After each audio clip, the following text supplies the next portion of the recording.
spectrum changes. So at 295 nanometers, we measure the absorption, and the absorption changes as you increase the temperature. This is temperature here, gradually goes down, and then eventually it levels off.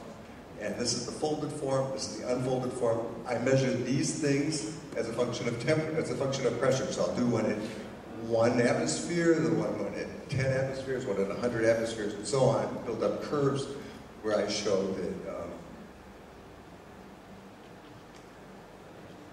the temperature of the midpoint of this as a function of pressure. Here it is for 3 salt concentrations, and you can see that in this case they go down, which means that the tetraplex form is destabilized at high pressure. From that, we can calculate the volume change using the Clapeyron equation.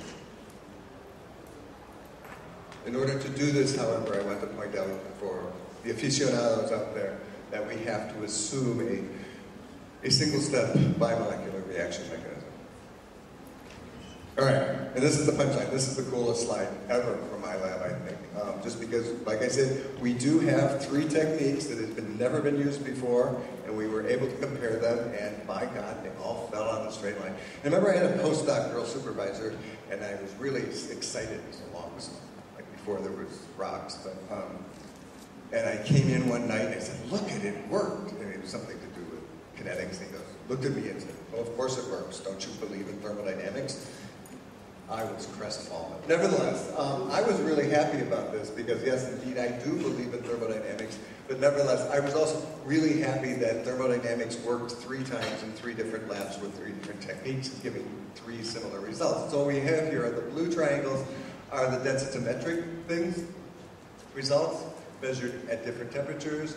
The open circles, doing, are the PPC, the pressure perturbation calorimetry results, and the green squares here, here are the high pressure results, and I think it worked really, really well. I mean, they all fall in line. The volume change, the molar volume change of the reaction decreases as a function of temperature, meaning the expansivity decreases, and we were really happy. So the values are all positive.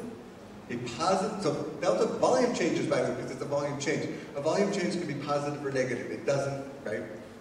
Things can get smaller, and things can get, if it gets smaller, it's a negative change. It gets bigger, it's a positive change. So because these volume changes are all positive, that means that the coil state has a smaller partial molar volume than the dead state.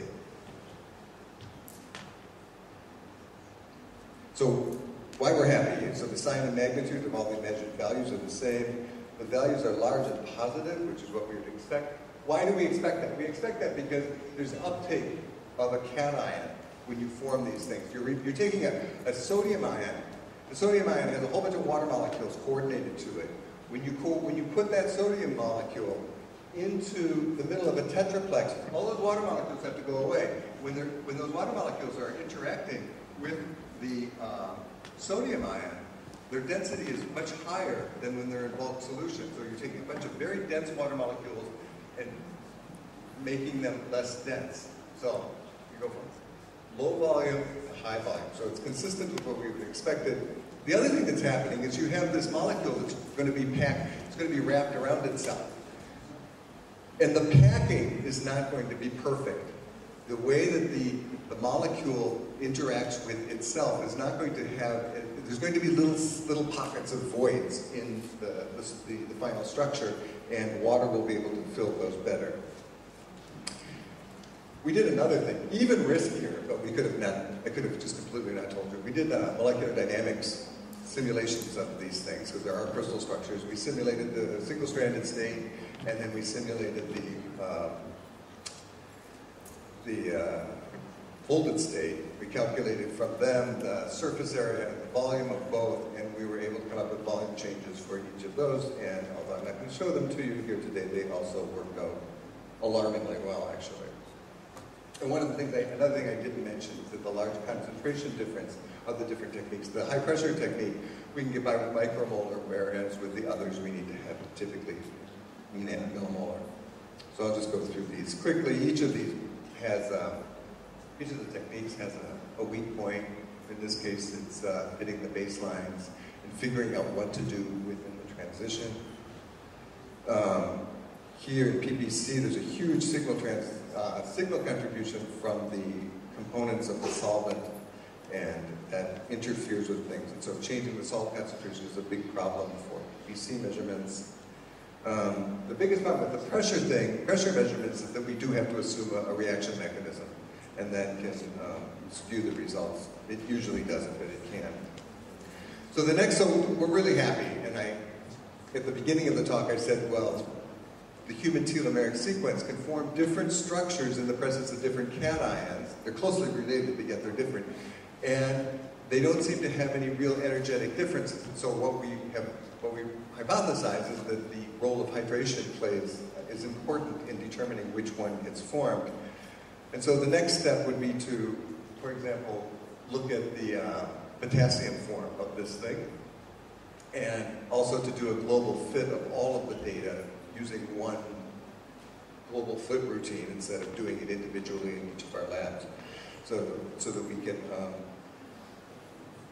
find out what's going on. So it says here that the conformation is sensitive to solvent conditions, but the thermodynamic values are not.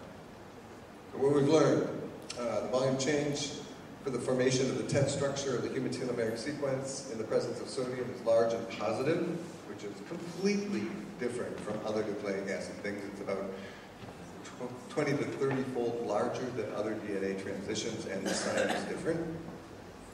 It's consistent with the release of the formation of the tetraplex structure is consistent with the release of about 100 water molecules.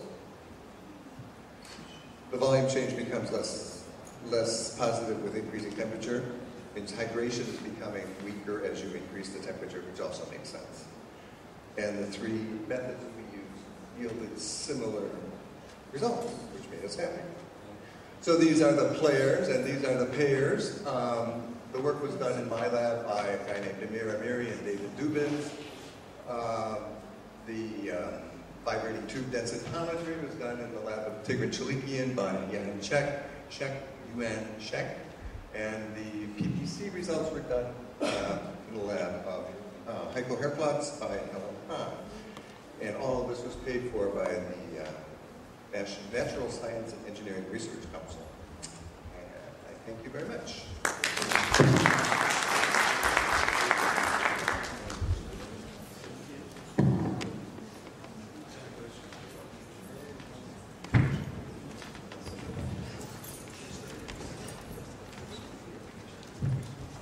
Have you looked at the volume changes in the presence of a ligand, for example? Yeah.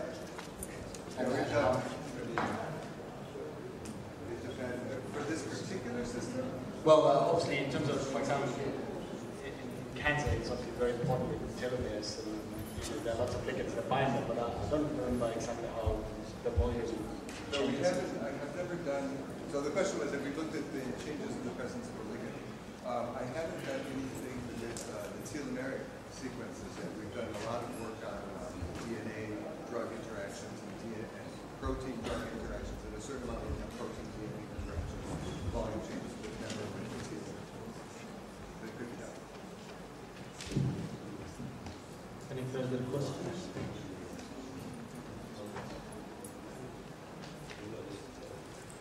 Okay, thank you very much for our speaker and for everybody for attending. Please enjoy your coffee now during the coffee break, and please look at the posters which have very valuable research data in there. So thank you very much again, and please welcome to the coffee break.